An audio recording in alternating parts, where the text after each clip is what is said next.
हम एक ऐसे समाज में रह रहे हैं जो खुद को मॉडर्न कहता है, जो चांद और तारों को छूने की बात करता है।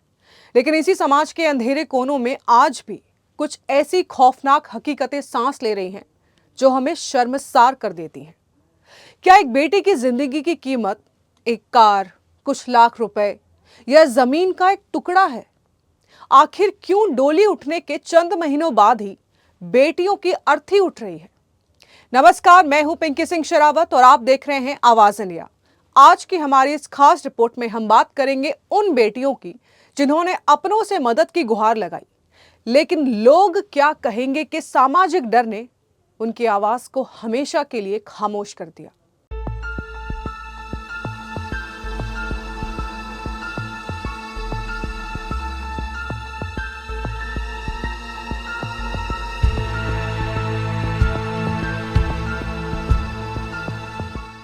ये वो चेहरे हैं जिनकी आंखों में जिंदगी के अनगिनत सपने थे, लेकिन इन सपनों को दहेज के लोभियों ने बेरहमी से कुचल दिया। आइए बात करते हैं उन्हीं बेटियों की। सबसे पहले पुष्पेंद्री। महज 19 साल की पुष्पेंद्री, जिसकी शादी फरवरी 2026 में हुई थी। शादी के बाद से ही उसे लगातार प्रताड़ित किया जा रहा था। मौत के कुछ घंटे पहले उसने अपने पिता को फोन करके रोते हुए अपनी बेबसी बयां भी की थी, लेकिन उस आखिरी कॉल के कुछ ही देर बाद ससुराल में उसकी लाश फंदे से लटकी मिली। दूसरी, पलक रजक, ग्वालियर की। 21 साल की पलक ने भी मौत से ठीक पहले अपने परिवार को कॉल किया था। कार और सोने की चेन के लिए उसे लगातार तंग किया जा रहा था।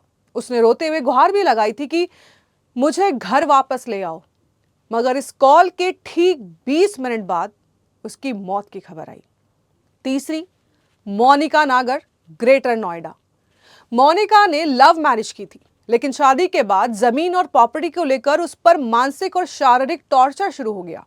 उसने कई बार संदेश भेजे, कॉल किए, लेकिन मदद पहुंचने से पहले उसकी रहस्यमयी मौत की खबर पहुंच गई। करोड़ों की शादी होती है, लेकिन उसके बाद क्या? मौत का तांडव। यह सोचना गलत है कि दहेज की ये जो बीमारी है ये सिर्फ कम पढ़े लिखे लोग या फिर गरीब परिवारों में है। अब ऐसा बिल्कुल नहीं है। हाई प्रोफाइल और अमीर परिवारों में भी ये खूनी खेल धड़ल्ले से खेला जा रहा है। चौथी की बात करते हैं, दीपिका नागर, ग्रेटर नोएडा। दीपिका की शादी में उसके परिवार ने करीब 1 करोड़ रुपए खर्च किए थे। छोटी अमाउंट नहीं होती, लेकिन लालच की कहते हैं ना कि कोई सीमा नहीं होती। शादी के बाद 50 लाख रुपए और फॉर्च्यूनर गाड़ी की मांग की जाने लगी। रिजल्ट, 17 मई को दीपिका की संदिग्ध परिस्थितियों में मौत हो गई। पांचवी, ट्विशा शर्मा, भोपाल। ट्विशा एक अभिनेत्री थी और कॉर्पोरेट सेक्टर में काम भी करती थी। उनकी शादी एक एडवोकेट से हुई थी और पूरा परिवार हाई प्रोफाइल था। लेकिन शादी के कुछ ही महीनों बाद उसे इस कदर मानसिक तौर पर तोड़ा गया कि वो डिप्रेशन में चली गई और 12 मई 2026 को उसकी मौत की खबर आई। ये केवल सिर्फ चुनिंदा घटनाएं हैं, बाकी लिस्ट बहुत लंबी है। बल्कि कहना गलत नहीं होगा कि ये घटना नहीं, महामारी है जो फैलती ही जा रही है। नेशनल क्राइम रिकॉर्ड्स ब्यूरो यानी कि एनसीआरबी के आंकड़े गवाही देते हैं कि देश में हर साल हजारों महिलाएं दहेज और घरेलू हिंसा के कारण अपनी जान गंवाती हैं। यह सरकारी डेटा हर दिन कई हंसते खेलते परिवारों के उजड़ने की कहानी बयां करता है। लेकिन इससे भी ज्यादा डरावनी बात एक है, और वो बात यह है कि जो इंटरनेट पर सर्च की जा रही है। एक रिपोर्ट के मुताबिक किसी औरत को बिना कोई सबूत छोड़े कैसे मारा जाए, यह साल 2025 में गूगल पर 16.3 करोड़ बार सर्च किया गया है।